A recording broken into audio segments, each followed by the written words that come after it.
Here we are, probably one of the coldest nights in the UK.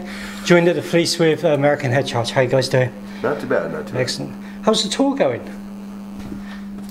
It's good. Go left first. It's good. Left? Ladies first? Ladies first. It's good. But I'm sorry, I don't know what to do with my hands. I don't know what to do with my hands. It's been great, man. It's been a lot of fun. UK is very good to us. There's a lot of enthusiasm, and the attendance have been good, and everybody's dealing with our lack of polish, I guess we'll call it. We didn't rehearse. We didn't see each other for 2 months. The first time I saw him was like when he got off the plane here. Yeah. The last time I saw him was September 6th. So no rehearsal for this tour. It was just fucking get over here and go. So it's and we usually rehearse for a week at least. So it's just some rehearsal. Yeah. I mean, which we're not doing that bad. It's also a little bit. There's no Justin. We don't have Justin, which is the sixth leg of the fucking rhinoceros. But and we didn't find that out till the day before, 2 days before. 2 days before. It was maybe not even 48 hours. Yeah. So that was he had to stay. That was kind of a it was a scramble to try to like pseudo do what he does on stage, and so we've kind of been dealing with that, and we're dealing with kind of a shaky computer, and and like last night was actually the worst night we had with that. I don't know. Actually, we found out it was the sorry. That's all right. It was one of the channels on Chris's console. Okay. The line went out. Yeah. Oh, okay. But we had some technical difficulties last night, but still, it's been like everybody's been really like understanding. They're just happy that we're fucking here. I haven't talked to anybody. Then again, all the really, really disappointed people wouldn't come up to you and probably say anything. I'm sure they'd probably. I wish somebody would. Like, wow, you guys really spent like a long time between songs. Yeah. I wish somebody would tell us that and be like, "Fuck, we gotta fix that." Not being funny, if someone we're British, we will say something if someone pisses us off. Hopefully, yeah. It's not. It's not Minnesota where it's. No, it was great. No, we actually make our voices heard if someone annoys us. They've obviously. Sorry. People I've talked to, they understand that. Yeah. We're not polished. That we're having problems. We're trying really hard. But fortunately, it hasn't really bummed anybody out too bad. I don't think. At least not that I've heard of. Yeah. But that's my biggest concern is somebody comes out, and especially if they've never seen the band and they're like really looking forward to it, and we just fucking disappoint the shit out of them. Yeah. That's my only concern. The thing is, as far as a band can be too polished. You have to worry about that with us, though. Yeah. You can be too polished. You can give fans too much of a high expectation. Fans would like to, on the night, know things are going to go wrong. It's going to be technical difficulties. Well, it makes you human. Yeah. It kind of humanizes everything. And we're very, very human. We've got a lot of safety valves in place to make sure that we're not perfect. Yeah. I mean, we've never played with a laptop before. We're literally playing with a laptop right now, just like fucking Static X or whatever, and it's just weird. And we've always had Justin there. We've always had a human being. Yeah. And everything flows very organic. I mean, Chris is playing with a click, but it's Justin's making all the sounds physically, and so it's when that thing goes down or something gets bumped or it decides to freeze up for a second, it's just like, fuck. So, we're doing our best, though. We're doing our best. So where are you guys off to after the UK? Oh, after the UK. I have to look at my pass. After the UK, we go back to the States. We're off for a month, and then we do West Coast shoot tour. Yeah. We go back through Texas, up the Pacific Northwest, Seattle and stuff like that, Portland, and then we might do part 4, which will be in the South and Southeast. Florida, West Virginia, Mississippi, Louisiana, that kind of stuff.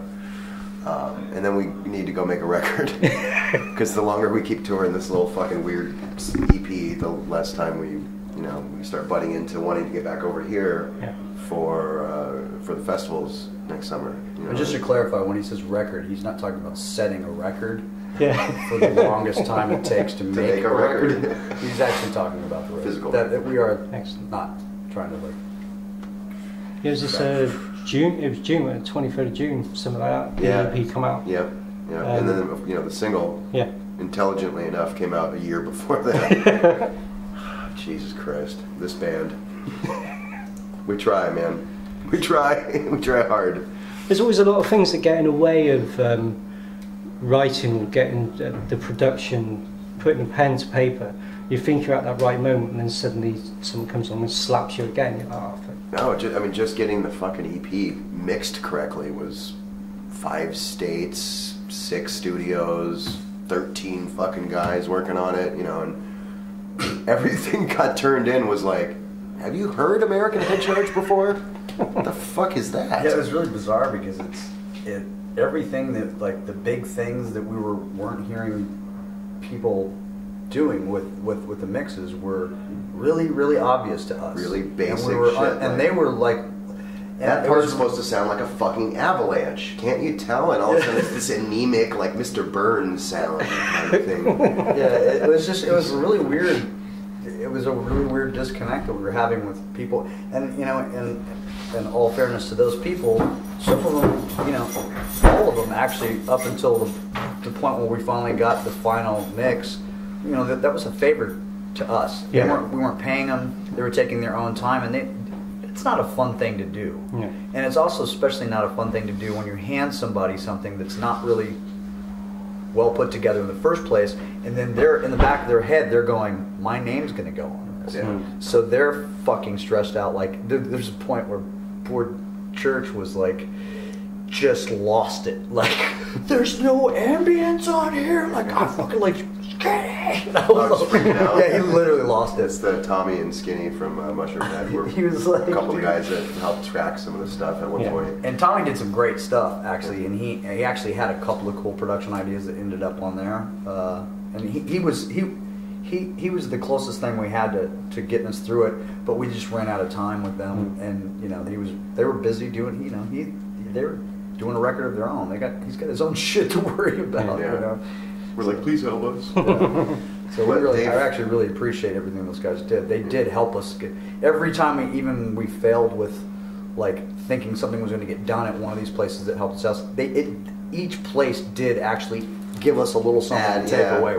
We were able to get like the snare sound, or you know, at least something, the bass sound or something. We always took away a little. There was no zero. There was no like spent 4 months on it and then fuck nothing. You know, everything was very slow. It was and just really weird. It was a really bizarre thing, especially for a bunch of dudes that have done this a lot, and everybody that helped us done it a lot. Yeah. Well, we're also used to making a record with like a fucking record company, you know, and a budget and a studio, and everything is just kind of big blocks of. Yeah. You guys are going here, you're going to be there for 2.5 months, you know, before that you're going to be in this room for a month in pre-production, and, you know, everything very laid out, and you know, that's not the case anymore, since we're, you know, we're self-sufficient at this point. So it's you have to get creative, you know.